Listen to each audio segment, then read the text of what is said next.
Good afternoon বন্ধুরা, তোমরা কেমন আছো? আশা করি সবাই ভালো আছো। প্রচন্ড গরম পড়েছে। সবাইকে বলবো ভালো থেকো, সুস্থ থেকো। আর ভিডিওটি শুরু করার প্রথমে বড়দের প্রণাম, ছোটদের জন্য রইল অনেক অনেক ভালোবাসা আমার তরফ থেকে, এবং আমার ফ্যামিলির তরফ থেকে রইল অনেক অনেক ভালোবাসা। ভিডিওটি স্কিপ না করে পুরো ভিডিওটি দেখার জন্য বন্ধুদের অনুরোধ রইল। অবশ্যই ভালো লাগলে লাইক, কমেন্ট এবং শেয়ার করতে ভুলো না। যদি ভিডিওটি ভালো লাগে, কিভাবে আসতে হয় আমি পুরো ঠিকানাটা তোমাদের বলে দেব। ভিডিওতে কমেন্ট রেখো, ওই কমেন্ট ধরে আমি আবার তোমার পরিবারে চলে যাব। তোমাদের অবশ্যই সাপোর্ট করব। চলো এবার চলে আসা যাক মেন কথায়। এই হলো ঝাড়গ্রামে চিল্কিগড়ে অবস্থিত কনক দুর্গা মন্দির। ঝাড়গ্রাম থেকে 14 কিলোমিটার দূরে রয়েছে এই মন্দিরটি। আর মন্দিরটি ডুলুং নদীর ধারে অবস্থিত। খুবই সুন্দর পরিবেশ এখানে। এ হলো মেন গেট, আর এই গেট দিয়েই প্রবেশ করতে হয় মন্দিরে। মন্দিরের গেটের ওপরেই লেখা ছিল, তোমরা দেখেছো, কনক দুর্গা মন্দির বলে। মন্দিরে চলে এসেছি, আর মন্দিরটার পরিবেশ তোমাদেরকে তুলে ধরলাম বন্ধুরা। দেখো, খুবই সুন্দর পরিবেশ। মন্দিরটি খুবই সুন্দর, শান্তপ্রিয় একটা জায়গা। আহ মানে এখানে আসলে আর মন চাইবে না বাড়ি যেতে। মন্দির চত্বরে রয়েছে হনুমানের রাজত্ব। আর মন্দিরের চত্বরেই রয়েছে পুজোর যে সামগ্রীর দোকান, সেই দোকান। এই দোকান থেকেই তোমরা মন্দিরের যা কিছু মানে মায়ের পুজোর জিনিস কেনাকাটা এখান থেকে করতে পারবে। আর ওইখান থেকে কিনে তোমরা পুজো দিতে পারবে। মানে তোমাদেরকে বাইরের থেকে আর আনতে হবে না, দূর থেকে হাতে করে নিয়ে আসতে হবে না। এখানেই মন্দির চত্বরে দোকান রয়েছে, দশকুমার ভান্ডারের দোকান রয়েছে। এখান থেকে কিনে মাকে পুজো দিতে পারবে। শনি মঙ্গলবার দিন প্রচন্ড ভিড় হয়। দূর দূরান্ত থেকে বহু মানুষ আসে এখানে পুজো দিতে। এছাড়া প্রতিদিন নিত্য পূজা হয় ব্রাহ্মণ দ্বারা। অবশ্যই তোমরা যদি আসো শনি মঙ্গলবার ধরে এসো, খুবই ভালো হবে তাহলে।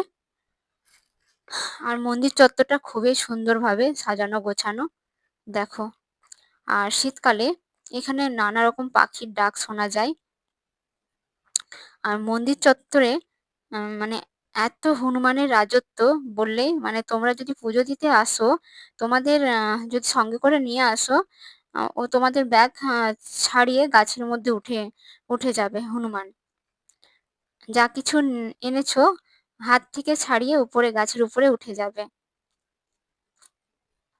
তোমরা কিছুতেই সেই জিনিস আর ফেরত পাবে না। দেখো কত শান্তভাবে খাচ্ছে, দেখো কলা খাচ্ছে আমাদের সকলের হনুমানজি, আদরের। আবার উপরে গাছের উপরেও বসে আছে। আর এই যে গাছটি, জানি না, আমার গাছটি সেরকম আমি চিনি না, জোড় গাছ না বট গাছ, সত্যি বলছি গাছ এরকম আমি সেরকম ভাবে আমি চিনি না। তাই বলবো ক্ষমা করে দিও আগের থেকেই, তোমাদেরকে বললাম বন্ধুরা।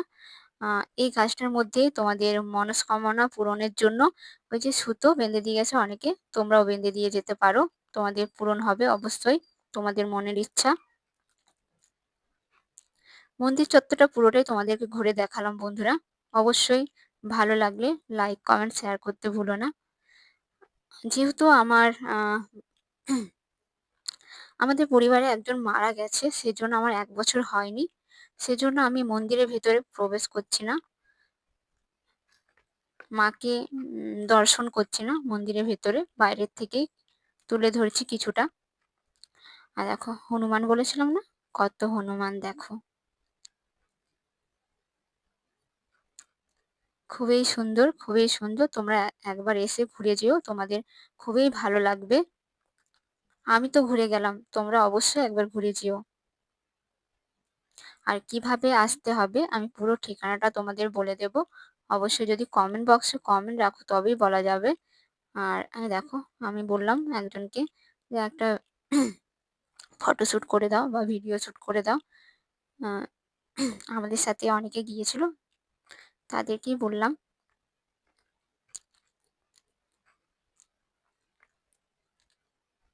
ভিডিওটি তাহলে কেমন লাগলো অবশ্যই জানিও। এরপর বাড়ির দিকে রওনা হতে হবে। এই যে আমরা চলে এসেছি গাড়ির সামনে, এখন বাড়ি যেতে হবে। চলো তাহলে আরো তোমাদের সামনে নতুন কোনো ভিডিও নিয়ে চলে আসব। এখন টাটা, বাই বাই, ভালো থেকো, সুস্থ থেকো, রেখে দিলাম। Tata, bye bye.